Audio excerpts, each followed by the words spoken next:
Pablo Escobar got rich of the cocaine trade. Stupid rich. At the height of his powers, Pablo's Medellin drug cartel was considered to be in control of 80% of the cocaine that was shipped to the U.S. and worth something in the region of $25 billion. At the height of their powers, the cartel was smuggling around 15 tons of cocaine per day. In 1989, Forbes listed him as the 7th richest man in the world with a personal worth of over $3 billion. The Godfather and other nicknames. He had many nicknames. One that he was most known for was the King of Cocaine. However, during his life he had many other names including Don Pablo, El Doctor, the Doctor, El Magico, the Magician, El Padrino, the Godfather, El Patron, the Boss, El Señor, the Lord, El Zar de la Cocaína, the Czar of Cocaine. He had so much money he used to spend $2,500 a month on rubber bands to hold his cash. According to Pablo's accountant and brother Robert, such was the amount of cash held by the Medellin drug cartel, that they were spending something in the region of $2,500 a month on rubber bands to wrap it all. Just get some cling film, surely. He's still regarded as something of a Robin Hood figure in his hometown. Born the son of a farmer in Colombia's second city Medellin, Pablo often talked of the poverty gap that was all too apparent in Colombia.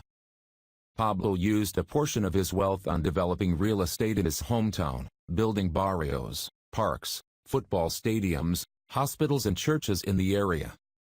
To some, he was regarded as a working-class hero come good, saving the poor while government officials did nothing.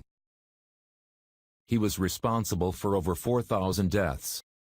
Those that didn't take the silver option, however, were often killed as Pablo made his bloody rise to the top of the drug trade.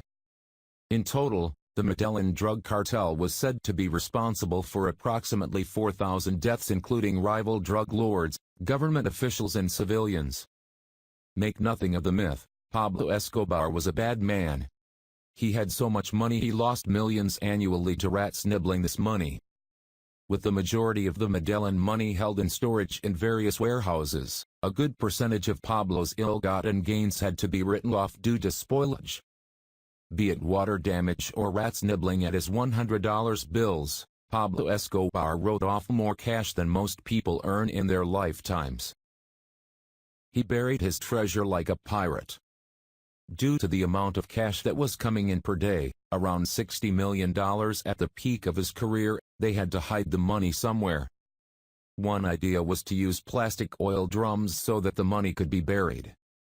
There were reports in 2012 that a Colombian farmer found over $600 million stashed away in one of these drums.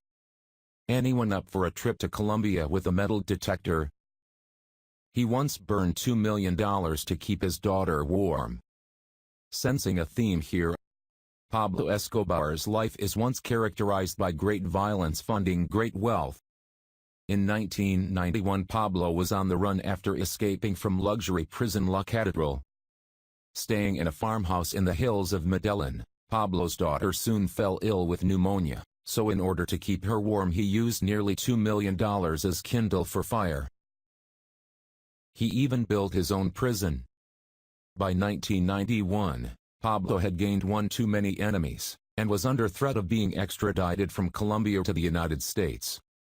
Making a deal with the Colombian government, the kingpin had a custom luxury prison built, La Catedral, which he agreed to serve a maximum of 5 years in rather than face American justice.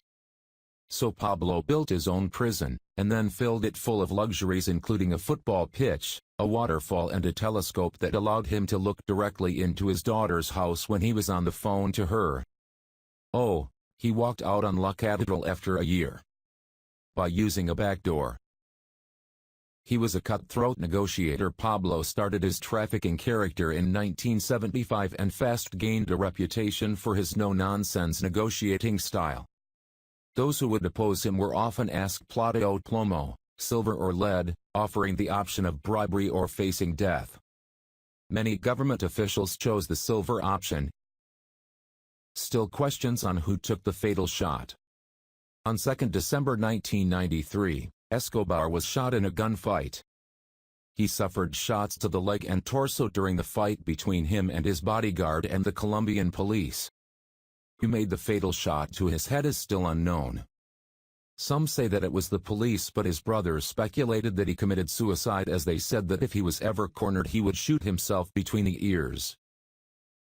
His funeral was chaos. Over 25,000 people came to pay their respects to Escobar, as a lot of people saw him as a hero. Douglas Farah, from the Washington Post, and another writer from the Los Angeles Times were covering the funeral but were attacked as they were American, as some blamed the press for his death and portrayal in America.